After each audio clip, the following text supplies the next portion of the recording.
तो आज लेकर के आए हैं बहुत ही इंटरेस्टिंग एंड बहुत ही इंपॉर्टेंट टॉपिक, एक डिफरेंस न्यूक्लियर फिजन और न्यूक्लियर फ्यूजन के बीच का डिफरेंस। तो प्लीज 12th के बच्चों के लिए मैं ये बता दूं कि ये बहुत ही इंपॉर्टेंट है, क्योंकि ये डिफरेंस जो होता है वो आसपास हर साल आते रहता है। तो प्लीज आप लोग इस डिफरेंस को समझे और समझ करके याद करें। तो अभी वक्त भी ज्यादा नहीं है, तो मैं इस चीज को समझाता हूं कि ये जो फ्यूजन है और फ्यूजन है ये बेसिक किस टर्म्स को रिप्रेजेंट करता है। तो फ्यूजन का मतलब होता है जो है सो टूटना, स्प्लिटिंग। यहाँ पे मैंने फ्यूजन की बात करूं तो ये एक वर्ड को रिप्रेजेंट करता है स्प्लिटिंग होना, टूटना, दो या दो से अधिक पार्ट्स में। जबकि अगर हम फ्यूजन की बात करें, फ्यूज का मतलब होता है जोड़ना, जमना, इस टाइप की बात होती है। तो यहाँ पे जो है सो फ्यूजन वर्ड जैसा कि यहाँ पे दिख रहा है, ये जुड़ना वर्ड को रिप्रेजेंट कर रहा है अगर हम लोग बात करें तो इस वजह से यहाँ पे डिफरेंस पहले दिमाग में सेट करना है कि क्या है। तो एक स्प्लिटिंग है, टूटना है, और ये एक जुड़ने की बात हो रही है। तो यहाँ पे क्या होता है कि it is splitting of a large nucleus into two और more light fragments. Light fragments का मतलब हो गया छोटा छोटा।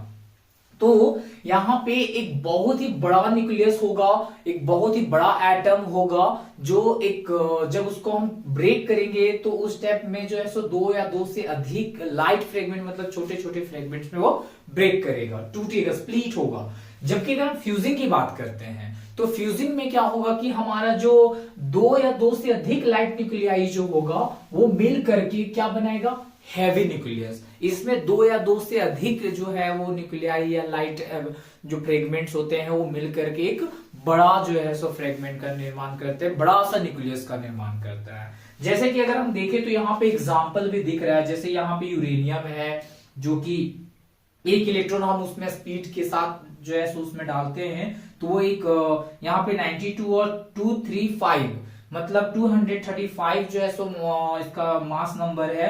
जब एक न्यूट्रॉन इसके पास जाता है तो 236 हो जाता है।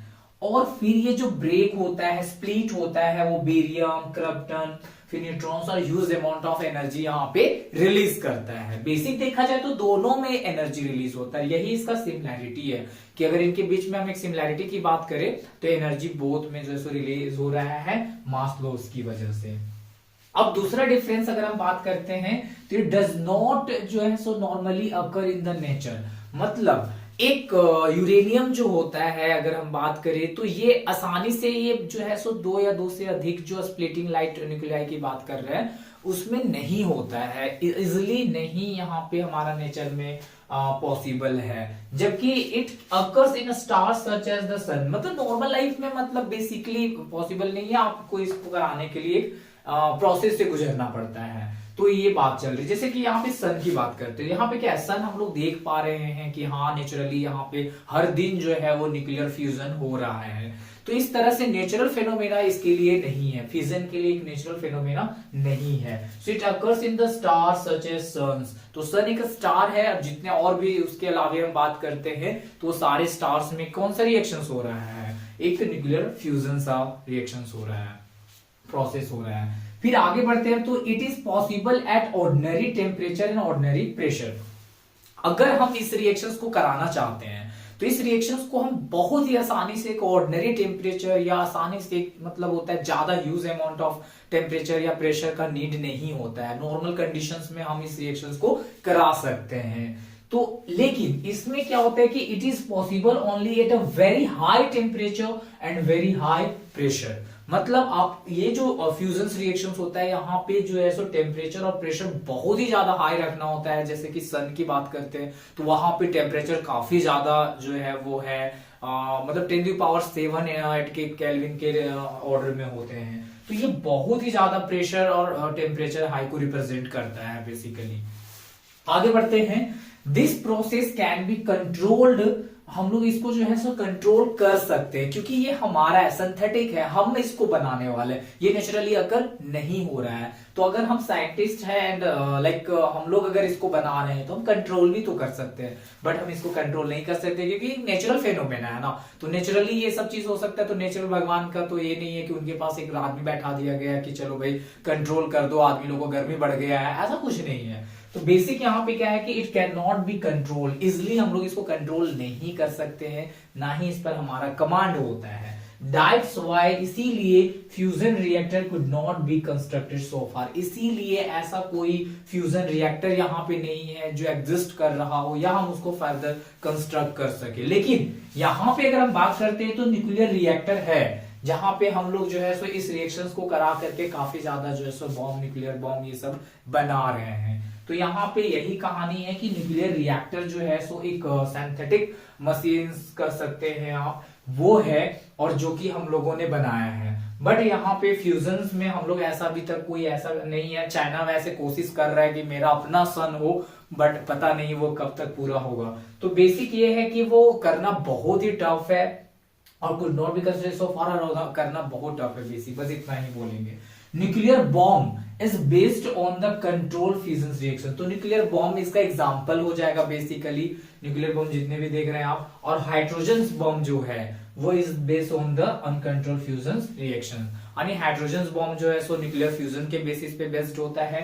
और यहाँ पे हमारा जो न्यूक्लियर बॉम्ब होता है, न्यूक्लियर बॉम्ब का मतलब क्या हो गया, न्यूक्लियर बॉम्ब का मतलब एक ऐसा बॉम्ब जो फिर स्प्लिट हो जाएगा 2 और मोर लाइट न्यूक्लियाई में, तो इसीलिए यहाँ पे न्यूक्लियर बॉम्ब है। लेकिन यहाँ पे हाइड्रोजन बॉम्ब क्या है, लाइट है, मतलब यहाँ मिल करके जो है सो एक बड़ा सा हेवी सा जो है न्यूक्लियस के निर्माण करेगा। तो इसीलिए हाइड्रोजन बॉम्ब जो होता है वो बेस्ड होता है न्यूक्लियर फ्यूजन पे, और हमारा न्यूक्लियर बॉम्ब जो होता है वो बेस्ड होता है न्यूक्लियर फिजन रिएक्शंस पे।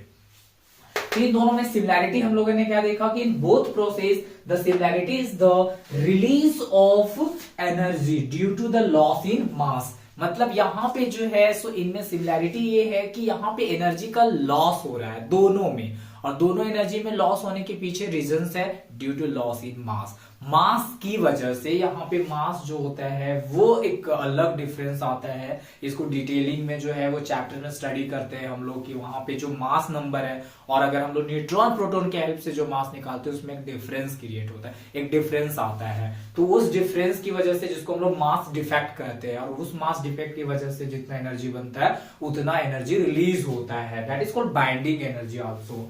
ओके, तो एग्जांपल यहाँ पे आप देख सकते हो कि यूरेनियम है 92 एटॉमिक नंबर का, 235 हम ले उसका मास नंबर ले रखा है। न्यूट्रॉन्स उसमें जो है वो बम्बार्डेड करा जाता है, फेंका जाता है ऐसा मान लो, तो वो एक